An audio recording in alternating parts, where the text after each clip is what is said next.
Nesse episódio eu contei com a presença da Melanie, ou Mel como ela gosta de ser chamada e se apresenta no mundo. Ela é uma designer de marcas premiada que teve a sua formação em publicidade e propaganda aqui na PUC Minas, no campus de Poços de Caldas. Eu vou deixar que ela se apresente, que ela fala muito melhor do que eu. Eu sou a Mel Blaut, sou designer freelancer de marcas que quebram o superficial. Ou seja, aquelas que escapam da superfície, do que a gente considera raso, tem muita profundidade, significado ou conceito. Eu trabalho com isso desde o finalzinho de 2019 e hoje atuo 100% de uma maneira freelancer, apesar de já ter trabalhado para algumas empresas. Eu acredito nesse propósito artístico de criar marcas aprofundadas. Na nossa conversa, a Mel falou da sua trajetória de como decidiu sair de uma agência para tentar a sorte como freelancer. Ela conta como chegou até onde está e ela faz muitas recomendações para quem quiser seguir o caminho do design de marcas, seja de forma independente ou trabalhando em uma empresa. Eu acho que vai ser um papo bem legal. Recomendo você preparar um papel e uma caneta para tomar nota de tudo que ela vai falar.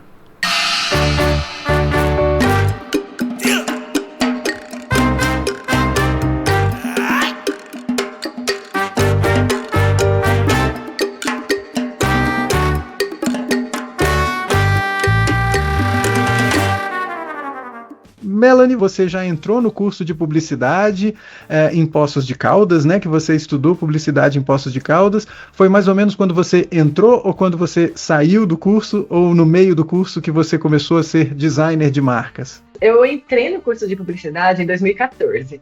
E eu gosto de dizer que não era o que eu queria. A minha vida, o que eu idealizei para minha carreira era ser historiadora. Só que a minha cabeça, como diz meu pai, é uma cabeça de pudim, um cérebro de passarinho, se você preferir, eu esqueci de pagar o Enem. Esqueci completamente.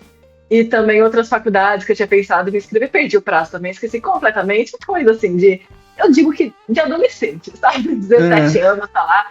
E a vida toda, quando você tem 17 anos, ela é moldada, tudo é voltado para você fazer o Enem e entrar na faculdade. Sim. Pelo menos essa era a realidade em que eu estava inserido, que todos os meus colegas estavam inseridos, meus pais esperavam isso. E quando eu perdi o Enem, eu falei assim, pô, acabou a vida. Acabou a minha vida, né? E aí tinha aqueles colegas de escola que chegavam e falavam assim, nossa, você perdeu o Enem? O que você vai fazer da sua vida agora? Aí me dava aquele desespero. E meu pai, sempre atrás, sempre muito apoiador, falava assim, nossa, mas eu sei que você queria história, mas eu sempre te disse isso. Você se daria tão bem em publicidade. Você nunca pensou? E tem a faculdade de publicidade aqui em Poços. Você já foi ver se o vestibular está de portas abertas? Eu sabia, sim, que o vestibular estava de portas abertas. Mas era a minha segunda opção. Naquele desespero de todo mundo que eu conheço está indo para frente e eu que esqueci o Enem estou ficando no lugar. Falei assim, tá bom. Então eu vou ver. Vou ver se eu pego essa faculdade aí que tá aberta, né? E fiz a prova, passei. Entrei principalmente porque eu passei em primeiro lugar. E aí tinha aquela coisa de que passa em primeiro lugar, você ganha uma bolsa 100%, né? Ganha a bolsa integral. Pois é. Quando eu tava lá, me inscrevi, né? Falei assim, pronto, já veio minha bolsa. E o cara que fez minha inscrição disse, eu vou lá pegar sua bolsa. Eu acredito, assim, essa escolha de palavras. Para assim, pegar minha bolsa, que uma coisa, um termo acadêmico que eu estou, né, desconhecendo. E aí ele me trouxe uma bolsa literal e virou a minha mochilinha pelos próximos anos. E claro, depois de alguns anos, eu acho que eles implementaram, sim, esse desconto, né, para os 3 primeiros lugares e tudo mais. Mas infelizmente na minha época não. Mas tudo bem. Era uma bolsa bonita. Então eu entrei em 2014, me formei em 2017. Certo. De 2017, eu trabalhava na Helvética, né? É a agência laboratório de dentro da PUC. Foi muito divertido, foi muito legal, porque a gente começa a ter aquele contato com o que é uma agência, né?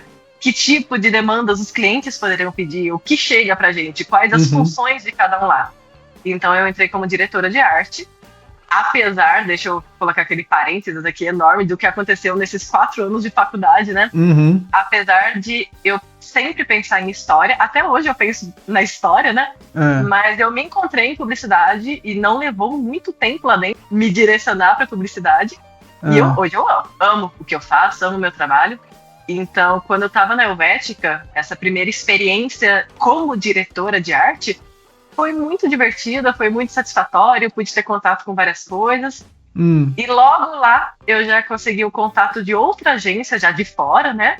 E me chamou, falou assim, um professor seu indicou, você tem interesse em fazer uma entrevista para essa vaga de direção de arte?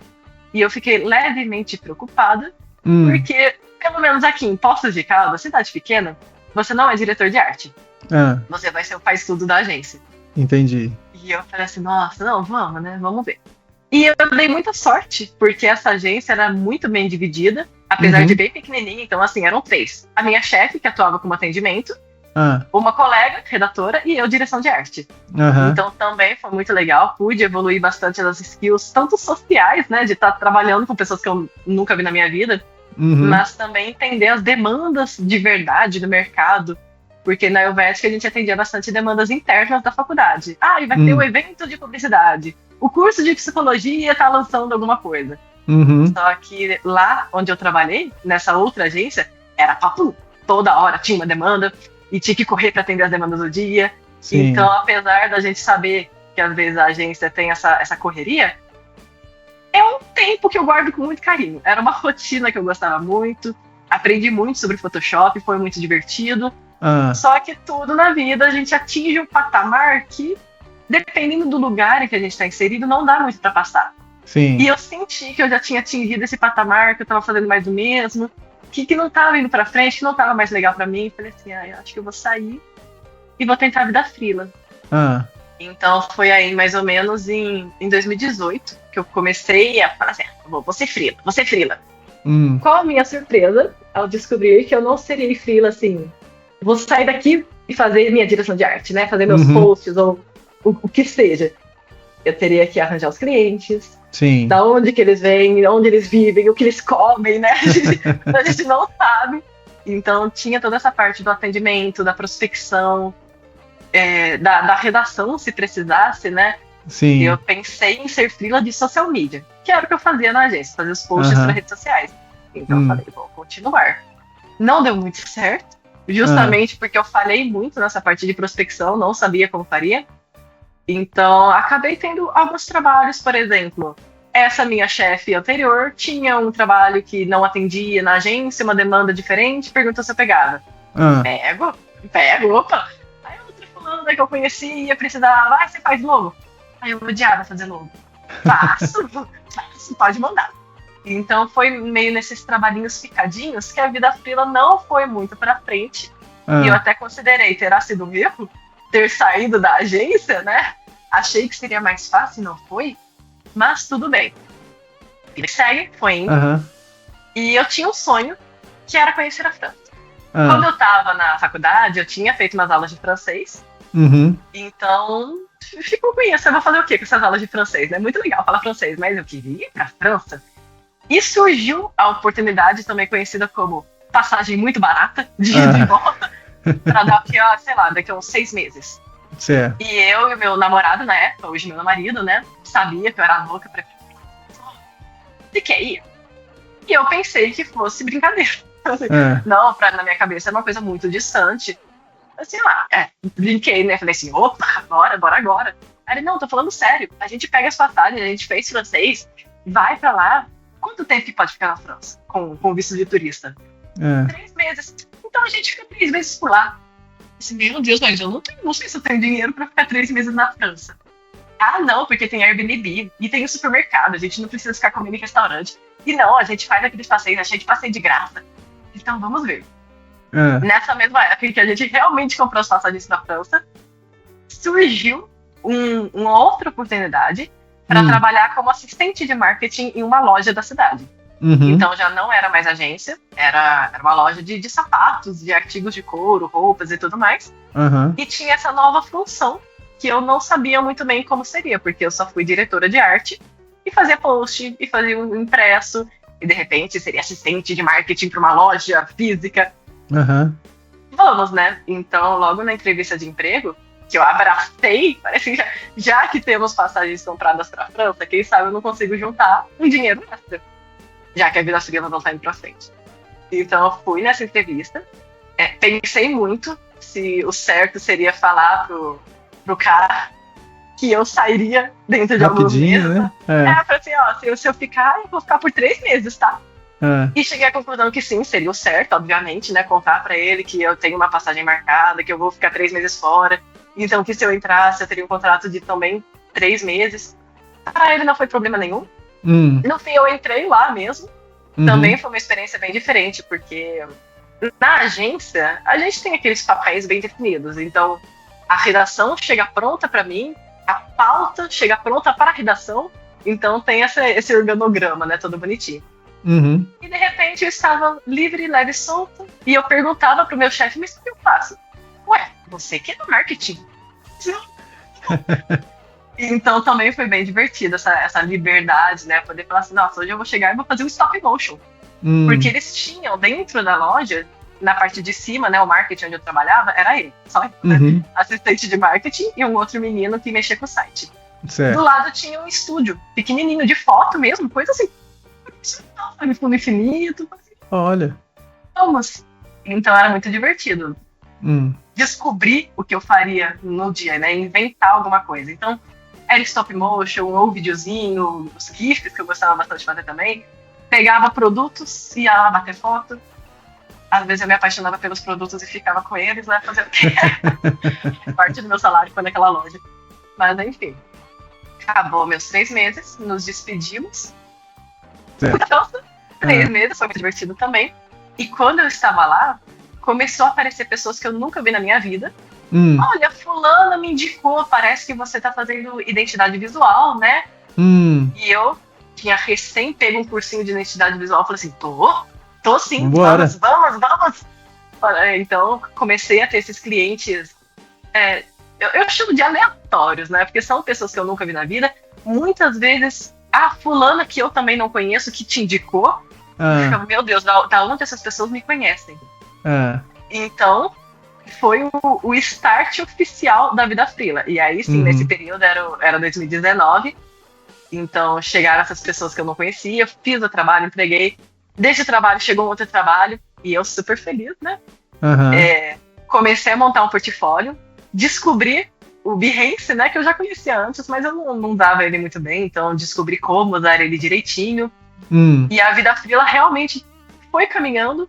Quando eu voltei pro Brasil, depois desses 3 meses, já estava mais ou menos encaminhado, e aí fui indo. Então eu sempre gosto de falar que um trabalho puxa o outro, e aí o portfólio foi ficando mais elaborado, e outras pessoas também que não vinham mais de indicação começaram a vir pelo meu portfólio, e foi muito divertido. Então, assim, consegui viver de freela. Eu sempre digo que é difícil no começo, né? Às vezes é desestimulante, frustrante, que você quer trabalhar sozinho, mas não tem cliente, não sabe como conseguir o cliente, não tem trabalho no portfólio, não quer fazer trabalhos fictícios, quer pegar coisas reais. Então acho que é perseverando que a gente chega lá, né? Sempre falo pra não desistir no caminho. Aceitando desafios, né? Porque pelo que você conta aí, os desafios vão aparecendo e você vai, bom, vamos lá, vamos fazer, faz identidade, faço, você faz isso, faço, né? Aceitar os desafios. Pois é, e eu acho engraçado também que logo era a coisa que eu mais detestava fazer na minha vida. E hoje eu vivo disso.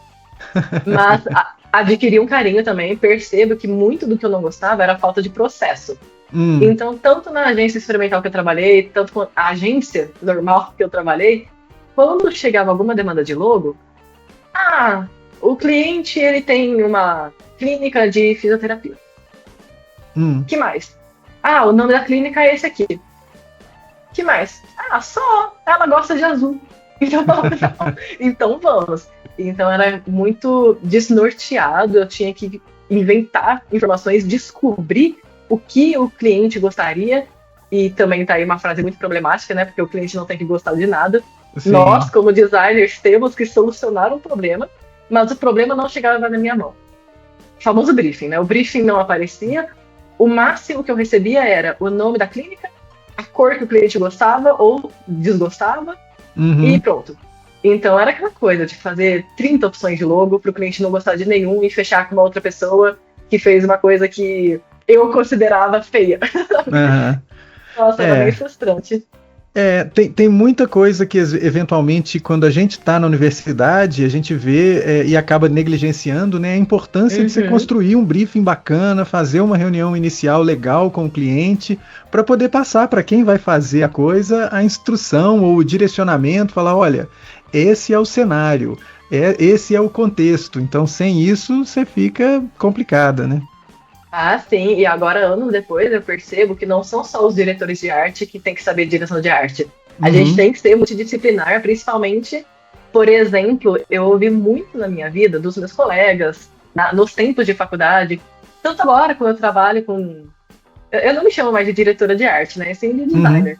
Mas agora, como designer, eu continuo ouvindo isso, que é... Eu não preciso saber isso porque eu vou trabalhar com atendimento. Mas é justamente você que precisa disso, porque o atendimento vai fazer essa ligação direta com o cliente e entender o problema do cliente. E se o cliente fala assim, eu quero azul com bolinha vermelha, você pode ser capaz de falar, isso vai doer os seus olhos, não é uma boa ideia, porque você tem uma vaga noção de direção de arte enquanto atendimento. Sim. O redator também é muito importante saber, então todo mundo tem que saber um pouquinho de cada coisa, né, pra gente fazer um bom trabalho. Pois é. E aí, voltando um pouquinho, Mel, no que você fala sobre a sua trajetória e sobre isso de tornar-se uma profissional multidisciplinar, eu fiquei curioso, porque você estava mirando em estudar história e aí decidiu, por ironia do destino, fazer o curso de publicidade, e aí você foi trabalhar com direção de arte como monitora na agência experimental. Você, enquanto estava lá no ensino médio, planejando fazer história, planejando estudar história, você abria um Photoshop, dava uma brincada, você rabiscava, você desenhava, ou o Photoshop, as ferramentas gráficas foram aparecendo na sua vida depois que você entrou na universidade? Como é que foi esse seu contato? Porque você bem que poderia ter sido uma profissional de atendimento, de planejamento, uma redatora, mas você foi ser diretora de arte. Como é que foi esse processo para sair dos livros de história e entrar para os livros de história da arte? Eu acho que eu sempre fui bem interdisciplinar mesmo, em todas as coisas. Também fui uma criança que desenhava bastante, fui uma adolescente que desenhava bastante. E não achava que isso seria o suficiente, realmente não é o suficiente pra gente decidir cursar publicidade. Eu vou pra publicidade porque eu gosto de desenhar. Pro meu pai era o suficiente, então eu acho que grande parte vai fazer publicidade, era por conta disso. Mas sempre gostei bastante dessas áreas criativas e até artesanais mesmo. Então, acho que me ajudou sim nessa parte de... Por exemplo, eu não pensei muito em, estou na publicidade, é um campo vastíssimo, eu posso escolher qualquer coisa, eu acho que eu vou escolher direção de arte. Simplesmente aconteceu. Então, assim, eu nem pensei sobre isso, sabe? Foi indo. Então, nos trabalhos em grupo, eu pegava a parte visual, mesmo sem saber muito. Aí sobrava um pouco pro meu namorado, né, da época. Você que mexe com Photoshop, ele também é designer, mas ele é designer de personagens 3D. Mascote e tudo mais. Então, assim, a gente acaba complementando, né, alguns serviços. Mas na época eu só dava pra ele. Quando eu tava no ensino médio, eu tinha um interesse muito grande em aprender a fazer desenho digital. E eu cheguei a baixar o CorelDRAW. Só que eu não entendi nada, eu não soube mexer, eu desisti da frustração. Eu falei assim, acho que isso não é pra mim. Fazendo mouse, então, coitada de mim, no ensino médio, tentando desenhar no mouse. Hoje, que eu sei mexer nos programas, eu continuo sem fazer coisas no mouse, porque eu acho muito complicado. Pelo que eu vejo no seu Instagram, você usa muito tablet. Eu uso bastante tablet. Então, tanto que eu comprei o tablet, foi pandemia, né? Eu falei assim, meu Deus, eu estou preso em casa, o que eu faço da minha vida? Comprei um tablet, morrendo de medo de não usar, porque pra mim o tablet sempre foi o pior dos dois mundos. Ele é imensamente maior do que um celular, e ele não tem a capacidade de um computador. Então, pra que você vai ter um tablet? Sim. Aí eu pensei de novo, reviveu nessa ideia na minha mente sobre o desenho digital. Vou comprar um tablet, eu compro a caneta também, porque eu já explorei aquela mesa digitalizadora e eu não me dei bem com ela. Então, quem sabe com o tablet que eu estou vendo lá, é uma prancheta em branco em que eu estou passando a caneta digitalmente, não funciona melhor pra mim. Então, eu comprei o tablet, explorei pouquíssimo o desenho digital. Então, tenho alguns desenhos feitos, eu tenho quadrinhos na minha casa que foram feitos por mim, né, no Procreate, que é esse programa de Já ia perguntar se você era Procreate ou era Sketchbook, o que você usava? Não, foi o Procreate que eu me dei melhor. Mas eu acabo usando o tablet todos os dias da minha vida, porque ele virou um apoio insubstituível nessa criação de identidades visuais. Então, toda a marca do cliente eu organizo no Notas, né? Eu uso um aplicativo praticamente que é o Notas do próprio iPad. Então, organizo tudo lá, desde as reuniões iniciais, do briefing, análise de painel visual, definição de arquétipos, rascunhagem, alterações, apresentação. Eu adoro desenhar apresentações. Então, desenho também toda a apresentação do cliente, os mockups que eu vou usar, o tipo de ângulo que eu imaginei, e fica tudo lá até o final. Então, gosto muito, porque eu também adoro fazer lives de Instagram, sempre quando tem essas etapas mais visuais. Então, rascunhar a apresentação, montar mockups. Eu abro o tablet, mostro lá, se eu preciso resgatar alguma coisa, um exemplo que eu tô dando, eu puxo das outras identidades visuais que foram feitas, sei lá, 3 anos atrás. Tá lá o exemplo que eu quero, tá tudo guardadinho.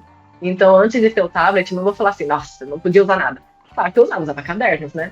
Então, eu sempre tinha um caderninho de marca. O problema é que eu começava a acumular cadernos e folhas e tudo mais.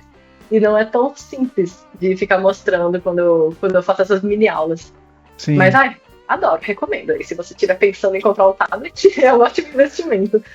Isso tem muito a ver com o processo que você falou, que era uma coisa que faltava e por isso você não gostava muito de fazer marcas lá no começo, né? Isso que você está relatando de documentar, de ter tudo arquivadinho e de ter uma sequência e de ter um processo, né? Não existe outra palavra para falar.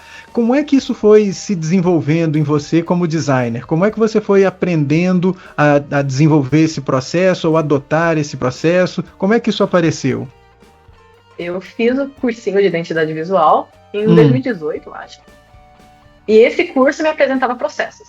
Então, ele começava, assim, claro, que tinha a parte de psicológica da coisa. Por exemplo, a psicologia das cores, ou então a semiótica, né? Essa parte de interpretação de formas.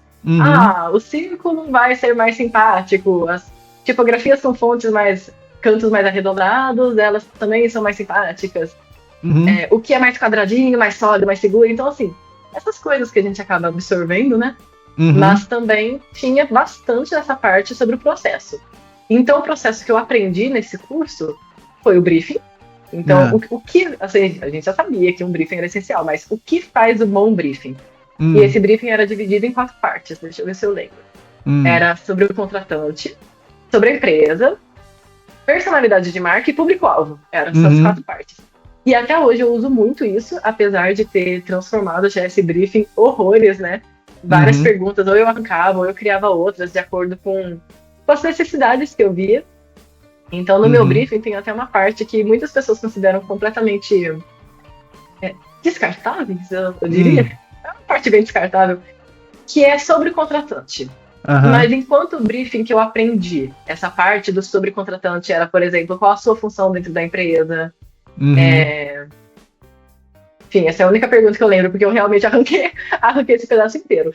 Para descobrir quem é o seu interlocutor ali, para ver o que você pode, para onde você pode ir a partir dali, né? Exatamente, mas como o meu público-alvo acabou se tornando muito microempreendedores, pequenas empresas, geralmente quem me contrata, quem fala comigo, é o dono da empresa. Então eu tirei toda essa parte de qual a função da empresa e não sei o quê, e coloquei coisas como: qual filme você assistiu ultimamente que te impactou imensamente? Quais são as músicas que você considera mais viciantes no momento pra você, que está no seu replay absoluto? Você gosta de ler? Que livros também mais te impactaram? Me conta um pouquinho sobre a sua trajetória, a sua vida, até essa criação de marca. Então, às vezes, nem precisa envolver o ponto profissional. Sim. Apesar de eu falar um pouquinho sobre a trajetória e a criação da marca. Mas é um bom quebra-gelo, viu?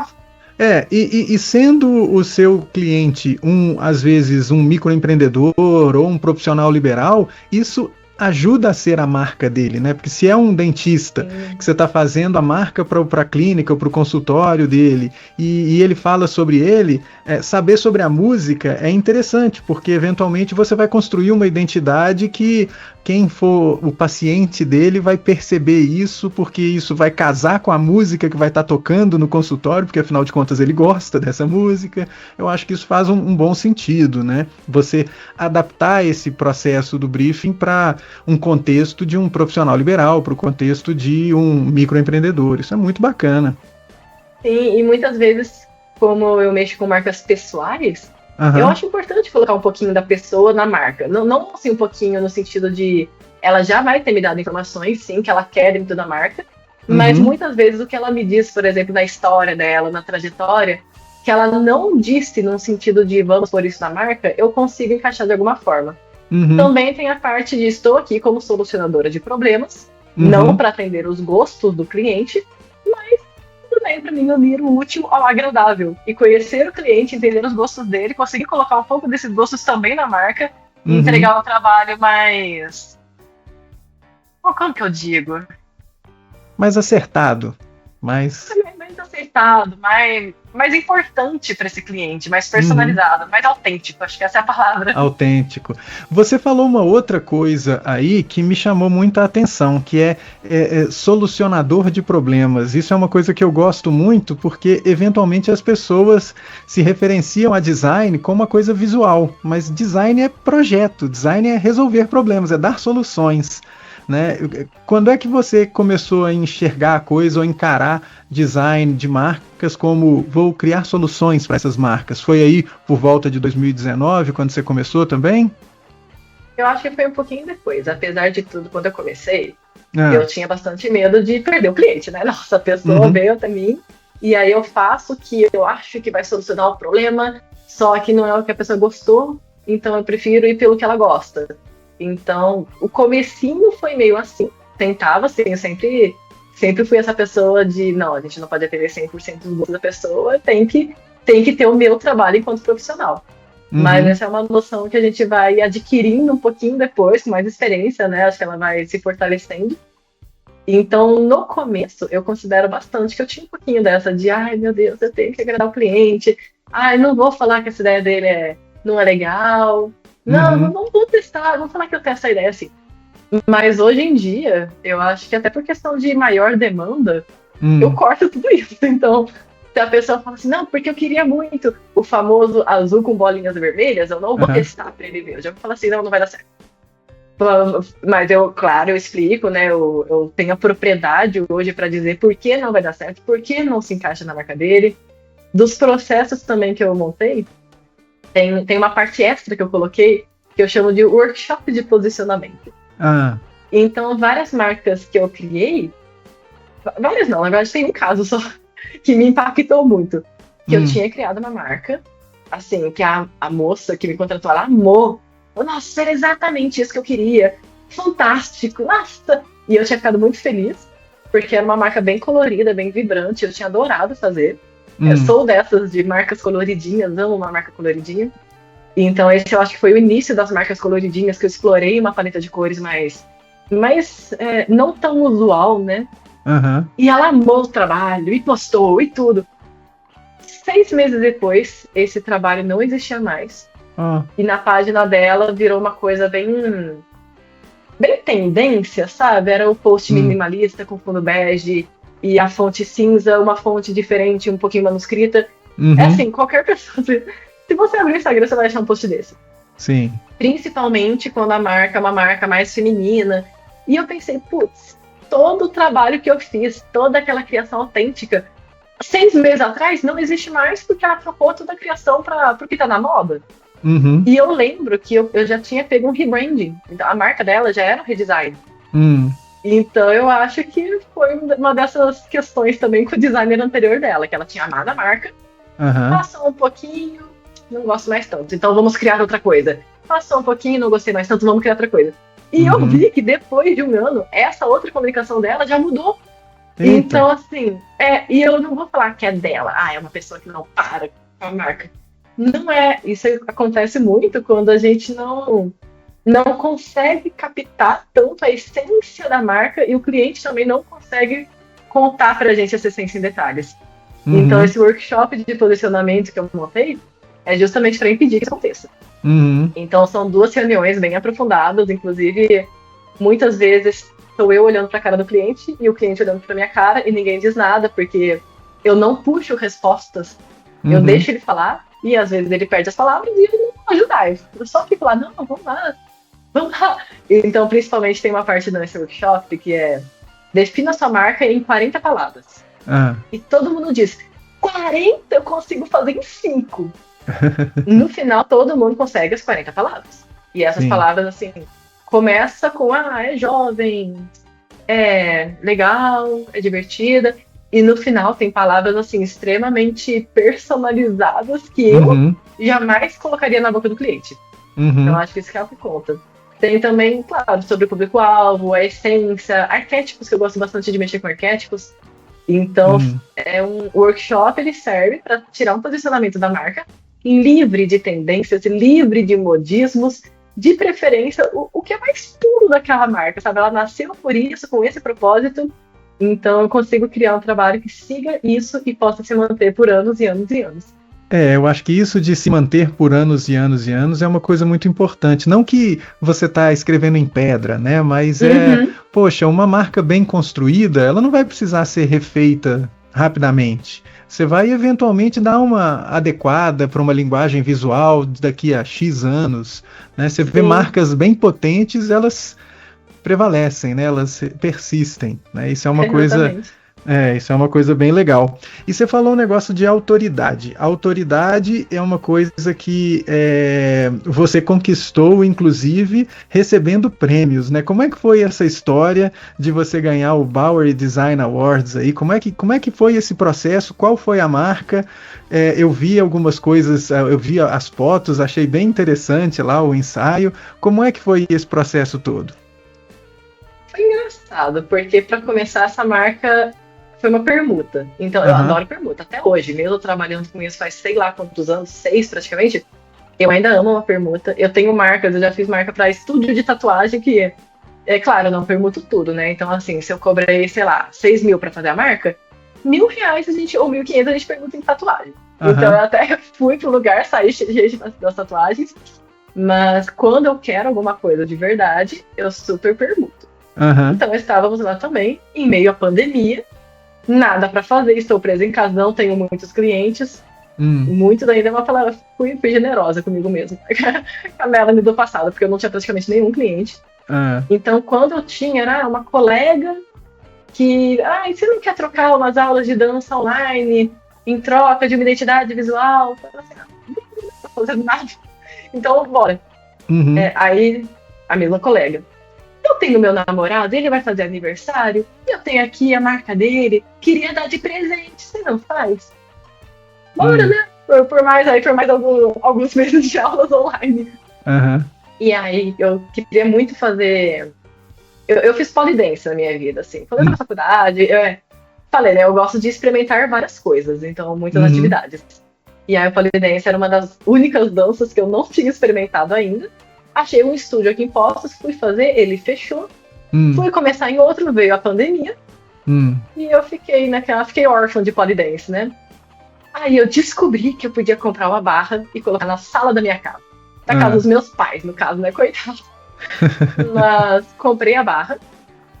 E nas negociações com a dona da loja, quem não chora não mama, né? Falei assim, obrigada pela barra, tô muito ansiosa pra quando ela chegar. E assim, caso você precise, eu sou designer. E assim, qualquer coisa, tamo aí, sabe? Aí ela respondeu desse jeito, falou assim, tá bom, né? Obrigada. E não é que uns 2 meses depois ela me aparece? Então, eu lembrei que eu precisava refazer a marca. E eu lembrei que você falou que é designer. E vamos ver aqui, quanto que você me cobra? E aí eu cobrei, na época eu cobrei uns R$1.000. Aí ela falou assim, nossa, tá muito fora do meu orçamento, mas obrigada, tá? Eu assim, não, volta aqui. Eu que não estava fazendo nada, né? Eu assim, não, volta aqui, eu aceito pergunta também. E ela queria, pior que não tá aqui agora, mas ela queria um loginho pequeno para colocar na etiqueta dos sapatos de polidense. E os sapatos de polidense bate muito no chão, sabe? Bate no chão, bate no outro, bate na barra.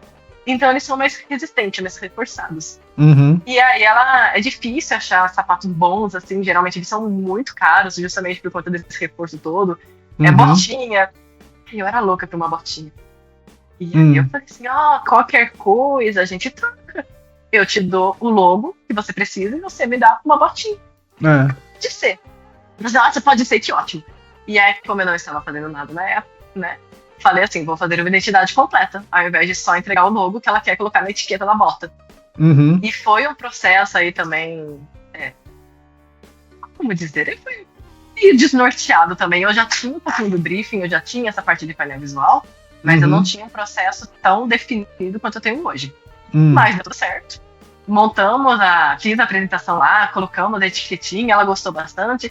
Eu recebi a botinha e depois de um tempo me aparece um e-mail desse Bowery Awards, né? Falando assim, olha, eu tenho que... temos um concurso e é de Nova York, internacional, e selecionamos você pelo seu Behance para participar. E eu achei que fosse golpe, né? Falei assim, porque existem muitos concursos que é assim, você, especialmente você, que foi selecionado com esse trabalho e tal, e a entrada custa $5.000, tá? Então, se você puder pagar. Então, assim, muitos concursos são assim. Mas esse, no caso, eles cobravam também, acho que eram uns $100 pra a entrada, e eu falei assim, putz, eu acabei de fazer coisa que tu pergunta, sabe? Eu perguntei uma foto, eu perguntei uma aula de dança, não vou ter $100 simplesmente pra gastar e entrar nesse concurso. E continuei recebendo esses e-mails por um tempo, e respondi, né? Falei assim, muito obrigada pelo reconhecimento, né? Pela mensagem, mas eu não posso investir pra entrar no concurso. Então a gente dá. Assim, me dá o quê? A gente dá a entrada. Assim, me dá a entrada. A gente dá a entrada pra participar com alguma marca que você quiser. E é isso. Assim, nossa, então tá bom. Ué, beleza, né? Não custou nada falar, né? Não custa nada, né? Então, assim, foi muito legal também, porque é uma pessoa que me prestou bastante assistência. Tanto porque, assim, o meu inglês, ele não é tão maravilhoso. É o inglês de escola, né? Que eu aprendi na escola e é esse que eu tenho até hoje. Então, tinha várias coisas que eu montei um PDFzinho mostrando essa marca, chama Venus, né? Venus Polidense.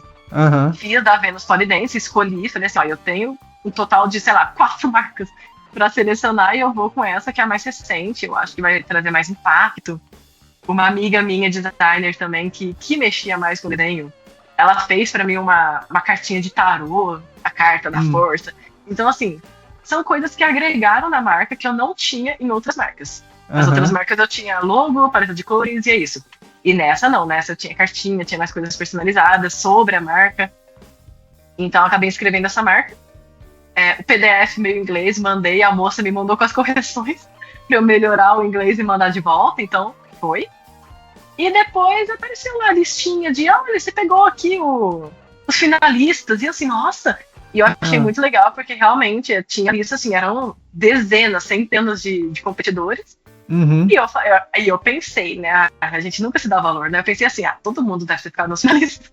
Assim, esse e-mail aí é só pra me deixar feliz.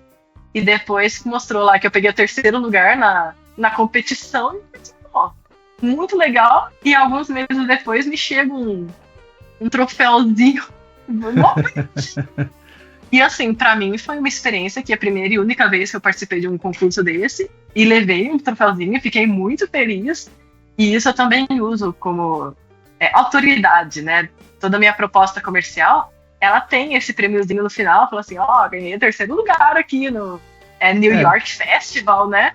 E foi muito divertido fazer essa marca. Então, sempre defendo também que o nosso retorno, ele não é sempre financeiro, né? A gente...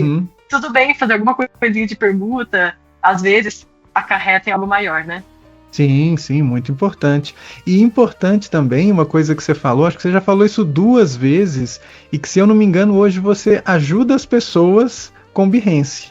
Né? Como é que é isso? Você falou, eu tive que aprender direitinho como é que funciona o Behance lá em 2019, 2017, e agora você ajuda as pessoas a melhorar, dá uns toques, você dá mentoria no Behance, não é isso? E o pessoal da Bowery Design Awards lá te achou no Behance. Como é que é esse processo e qual que é a importância que você dá a espaços como esse e procedimentos como esses, né, de mostrar as coisas que você faz? Eu adoro o Behance por N motivos, vamos chegar lá, né? Mas do começo, gosto muito desse espaço, de ser um espaço de portfólio online. O Behance é o maior portfólio online que a gente tem. E não só para designers, né? Mas para qualquer profissional, principalmente, claro, visual, né? Colocar os trabalhos, então arquitetos e tudo mais. E é muito legal a gente ter esse espaço, principalmente porque ele é exclusivo. Então, eu já vi por que nasceu essa... É uma consultoria que eu chamo de Behance Academia. Da onde sai Behance Academia? Tem muitos muitos designers, ou colegas, ou conhecidos, ou pessoas que eu nem conheço, mas estou no mesmo grupo de designers, que falam que não usam Behance porque é só um espaço para que designers sejam plagiados por outros designers. E isso ficou na minha cabeça, porque é uma coisa que acontece. Eu vou falar assim, não, jamais. Como isso acontece? Eu já fui plagiada também dezenas de vezes no Behance, assim, minha apresentação inteira, já vi em outros espaços, os meus mockups, os meus textos, sabe? Mas, enfim, fica pra uma conversa à parte. Mas aí eu fiquei pensando nessa coisa de, só pra designers plagiarem outros designers. E esse mesmo cara que falou isso reclamava horrores que ele não conseguia cliente. E eu falei assim, mas o que você tá fazendo? Porque o cliente ele não tem bola de cristal pra adivinhar que você é designer. Então, se você não usa o Behance porque você não gosta, você usa o quê? Não uso. E aí eu pensei nisso, assim, meu Deus do céu, a pessoa não sabe usar o Behance, não tem clientes por conta disso e acha que tá tudo bem. Então, também um outro designer que eu admirava bastante, admiro até hoje, mas ele me falou uma coisa que eu achei absurdo. Não me falou, mas assim, ele estava com uma ideia de vender domínios de site. Então, ele estava com uma empresa de domínio de site. E sobre isso, ele decidiu fazer umas publicidades voltadas para: você não vai conseguir nada no Behance, você vai conseguir só tendo um site próprio. E eu não tenho um site próprio, e tenho aí a minha agenda cheia também, e eu sempre falo que você tem que ter o que funciona melhor. Então, testa o teu site próprio, testa o Behance, e o Behance é bom para testar porque ele é grátis. Ele é grátis, você pode editar depois, ele é global, sabe? Então, quando esse designer falou isso, sendo que eu abri meu Behance, porque anos atrás ele defendia o Behance, e agora que ele está defendendo os domínios que ele vende, de repente o Behance não serve? E essa, não. Alguém tem que tomar uma providência. Então, eu montei essa consultoria no início, ela era grátis, eu fazia lives. Até hoje eu tenho uma live no YouTube inteira, assim, 2 horas, sabe? Como montar um projeto de sucesso no Behance. Mas eu tenho coisas mais personalizadas. Então, por exemplo, um designer que tem o Behance, tem os trabalhos colocados lá, mas não consegue prospectar clientes por lá, algo errado não está certo. O quê? Então é aí que eu entro, né? Entendendo direitinho, passando pente fino mesmo no Behance da pessoa, tanto pela parte de biografia. Tem os erros mais comuns, né? Primeiro, que a pessoa acha que colocar o nome dela lá basta. E a biografia do Behance é o único espaço que ele destina para você falar sobre você. E todo mundo pula essa etapa. Sendo que eu já consegui clientes no Behance por conta da biografia. De falar essa de, por exemplo, nossa, eu gosto muito, eu faço publicidade, mas eu sou apaixonada por história. E aí me vê a pessoa, eu tô querendo contratar um designer e eu também amo história. Vamos conversar? E aí fechamos a marca e pronto. Sim. E foram clientes italianos ainda. Então, assim, é um pagamento em euros. Atualmente eu também tô com uma cliente indiana que ela também me encontrou no Behance procurando tags específicas, que aí é o segundo maior erro das pessoas, né? A gente tá acostumado com hashtag de Instagram. Então, toda vez que eu posto um trabalho no Instagram, eu encho de hashtag logo design, design BR, design brasileiro, designers BR, identidade visual, identidade BR, identidade visual brasileira. Então, assim, são muitas coisas redundantes, repetitivas, mas que um S, uma letra, já vira uma outra categoria de hashtag. No Behance, não. O Behance, isso não funciona. Inclusive, você está gastando, ele te deixa colocar até 10 tags no seu trabalho para categorizar o seu trabalho, e você vai lá me encher de logo design, logo BR, logo brasileiro, que não funciona. Então, a gente tem que pensar nessas tags do Behance como ferramentas de busca. E é assim que a gente consegue participar dessa jornada do cliente, né? Para que ele nos encontre pelo Behance. Uhum. Então, eu até lembro que esse trabalho específico que a indiana me encontrou, eu tinha usado uma tag que era eye, de olho, né? Logo. E ela estava buscando um trabalho que fosse um olho pro logo dela. E aí foi exatamente isso que ela pesquisou. Eye, logo, e achou meu trabalho e me contratou por conta disso. E é um trabalho que eu entreguei essa semana. E ficou assim, eu amei esse trabalho, sabe? Estou louca pra colocar ele no Behance. E com certeza vai estar lá na tag eye, logo. E o equivalente brasileiro, logo, olho. Porque eu não sei quem tá me procurando, mas pode ser nacional também. Exatamente. Mas então são vários detalhes dentro do Behance que vão fazer você ser encontrado, que vão te mostrar para as pessoas certas, que vão fazer os trabalhos terem reconhecimento, terem visibilidade, e muita gente deixa para trás porque é só uma plataforma para designers plagiarem outros designers. Deixou? Talvez seja bem mais do que isso, né? Sim, né? Quem diria, tem que testar. Agora, para a gente já ir encaminhando para o final, uma coisa que você falou ao longo da nossa conversa aqui foi a necessidade de você mostrar o seu trabalho. Você falou que sempre esteve ativa nas mídias sociais, mencionou Instagram, faz live no Instagram, tem live no YouTube, tem o seu perfil no Behance. Qual que é a importância que você dá para esses espaços, para essas plataformas, para quem está estudando, buscando clientes, buscando estágios, buscando empregos? Qual que é a importância que você dá para isso, para mostrar o trabalho, e como que você recomendaria para alguém fazer? Dá uma importância gigantesca, porque também, novamente, o cliente não tem bola de cristal. E tem muitos colegas também que eu tive de faculdade que se mudaram para cidades maiores com a premissa de que Poços de Caldas não tem mercado de publicidade, não tem mercado de identidade visual. E eu estou aqui em Poços de Caldas atendendo uma indiana. Então, assim, como, né? Não, obviamente não é fisicamente. A gente tem aí o advento da internet que vai nos ajudar a ter clientes maiores, clientes melhores. Então não existe essa de, eu vou ter que me mudar, senão não vou ter clientes. Então a gente tem que usar a internet a nosso favor. E isso pode ser feito de duas formas também. Que é a estratégia 360 e a estratégia 365. Então, o que é essa estratégia 360? É de 360 graus, né? Então, aonde o cliente olhar, ele vai te ver. Então, por exemplo, vamos pegar a sua cidade. Coloquei meu outdoor, coloquei um anúncio na revista, coloquei no jornal da cidade, fui pra internet, eu tô no Pinterest, tô no Instagram, tô no YouTube, tô no Facebook, tô nos grupos de Facebook de empreendedores. Então, assim, aonde esse cliente pode estar, eu tô também. E aí eu vou lá não é nem pelo cansaço, né? Pela insistência que ele vai acabar me vendo.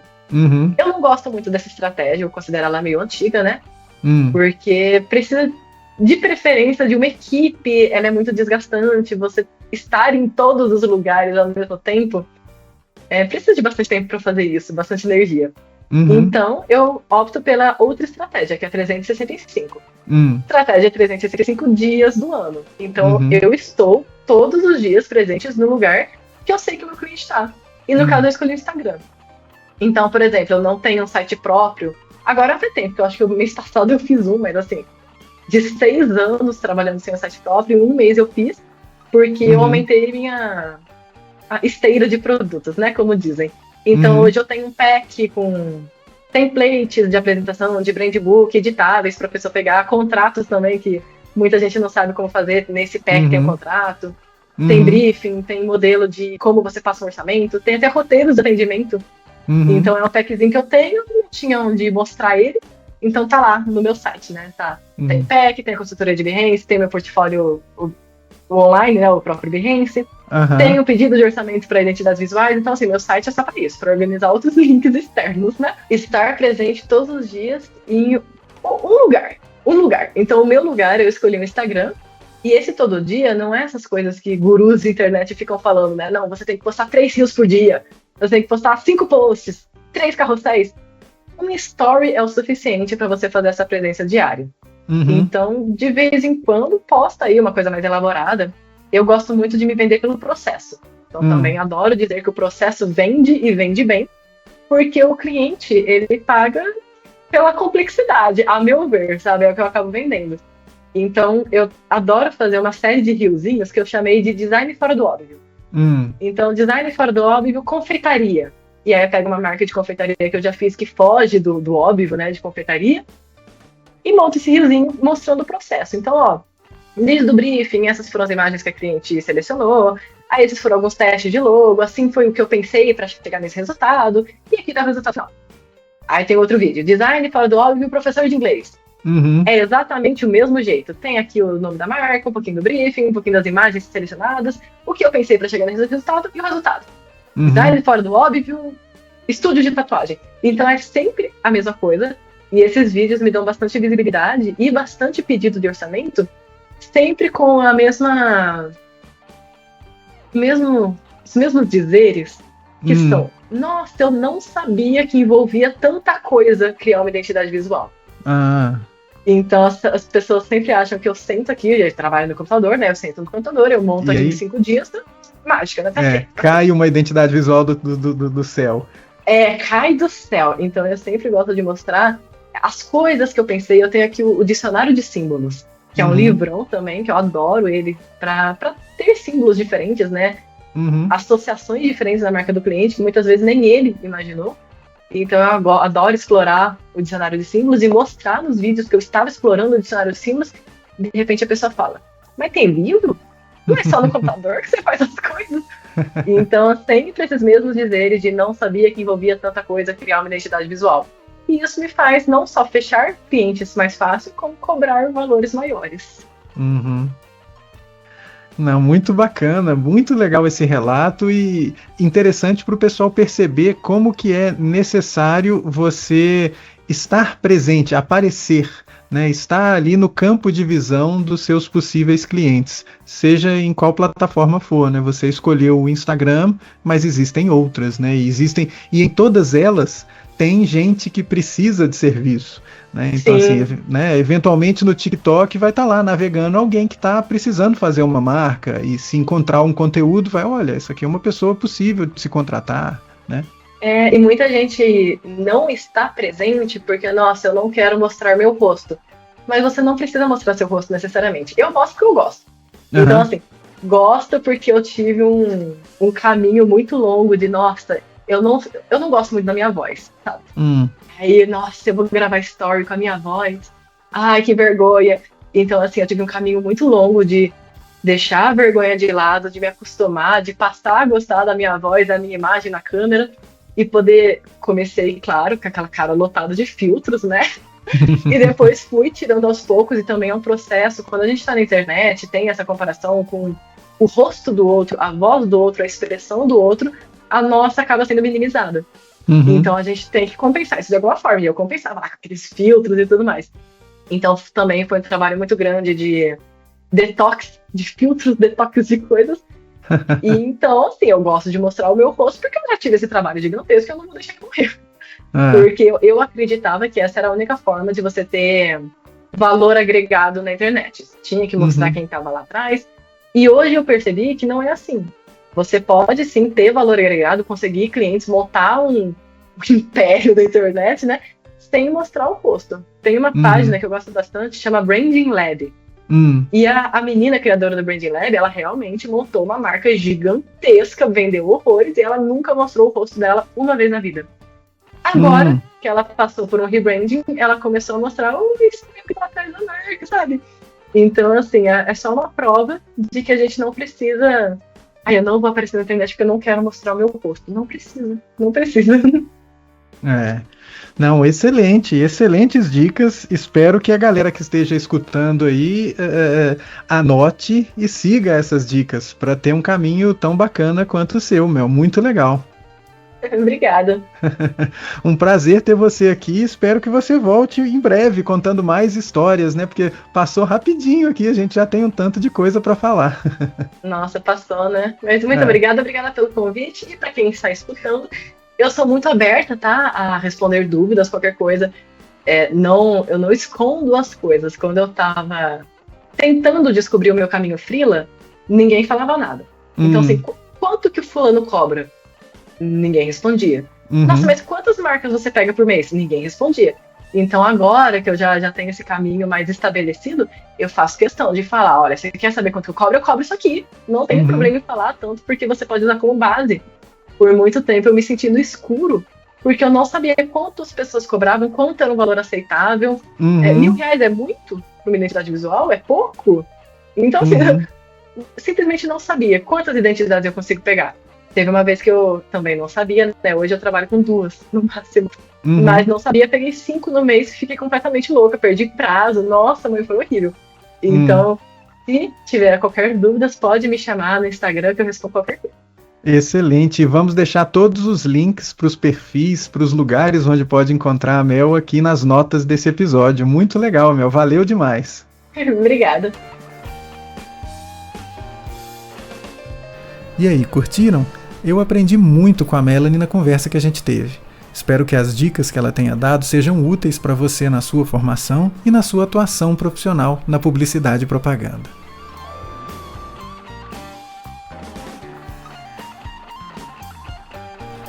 E se você tiver alguma dúvida sobre o desenvolvimento da sua carreira ou sobre o processo de estágio, pode mandar um e-mail no caiocgo@pucminas.br.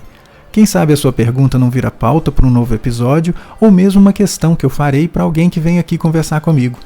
Participe, esse espaço também é seu.